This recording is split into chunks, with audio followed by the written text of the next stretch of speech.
My friends, the Lord be with you. A reading from the Holy Gospel according to John.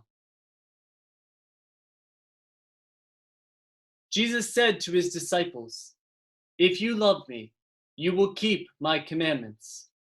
And I will ask the Father, and he will give you another advocate to be with you always, the Spirit of truth, whom the world cannot accept, because it neither sees nor knows him. But you know him, because he remains in you and will be in you. I will not leave you orphans. I will come to you. In a little while the world will no longer see me, but you will see me, because I live, and you will live. On that day you will realize that I am in the Father, and you are in me, and I in you. Whoever has my commandments and observes them is the one who loves me. And whoever loves me will be loved by my Father, and I will love him and reveal myself to him."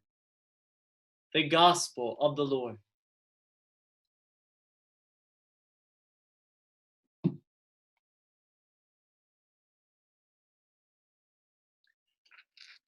So, as I know virtually all of you know, this past week I became an uncle. And all week I've been soaking up this stream of adorable photos coming from Steve and Caitlin, looking at Lucy's beautiful little face and thinking love at first sight.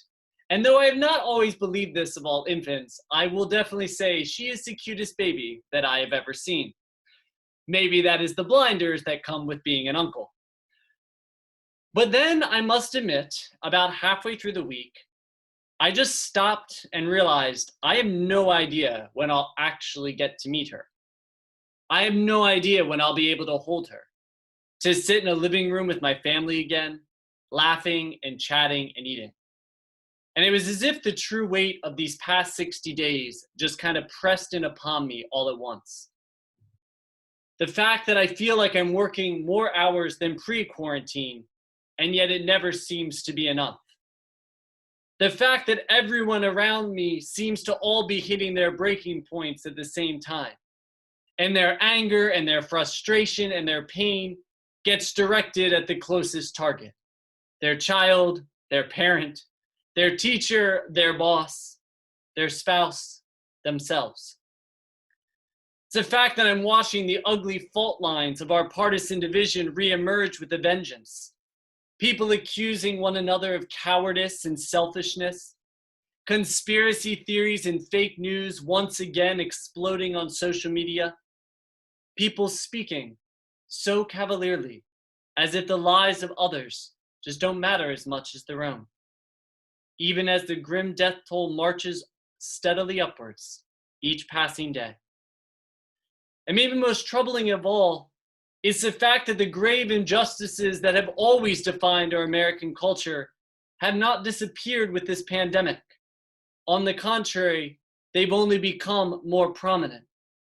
The racism that makes it dangerous for a Black man to take a jog or a Black woman to sleep soundly in her own home.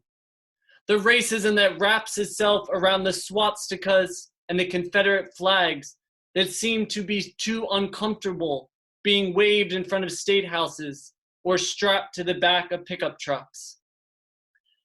The poverty that is 1 in 4 children struggling to find dinner tonight, even as we plow millions of acres of crops into the ground with no market. The low-wage workers all around us in this very city, faced with the excruciating choice of going back to work and exposing themselves and their loved ones to infection, or staying home and facing financial ruin. The undocumented immigrants being infected and dying in disproportionate numbers because they're afraid to leave the shadows, afraid to come out into the light and seek help.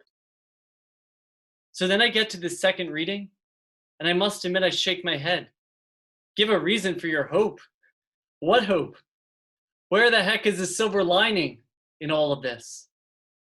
But then I reread all the readings for this weekend, and I realized that maybe I've been pulling that quote out of context. For maybe St. Paul wasn't talking about hope in some generic sense, a hope that we create as human beings, a hope that comes from our inner reserves of optimism. No, I believe that St. Paul was talking about a hope that is rooted in Christ, the risen Christ, who faced his own darkest hour and transformed it, triumphing over the forces of sin and death that had seemed so powerful on Good Friday, and yet so powerless on Easter Sunday.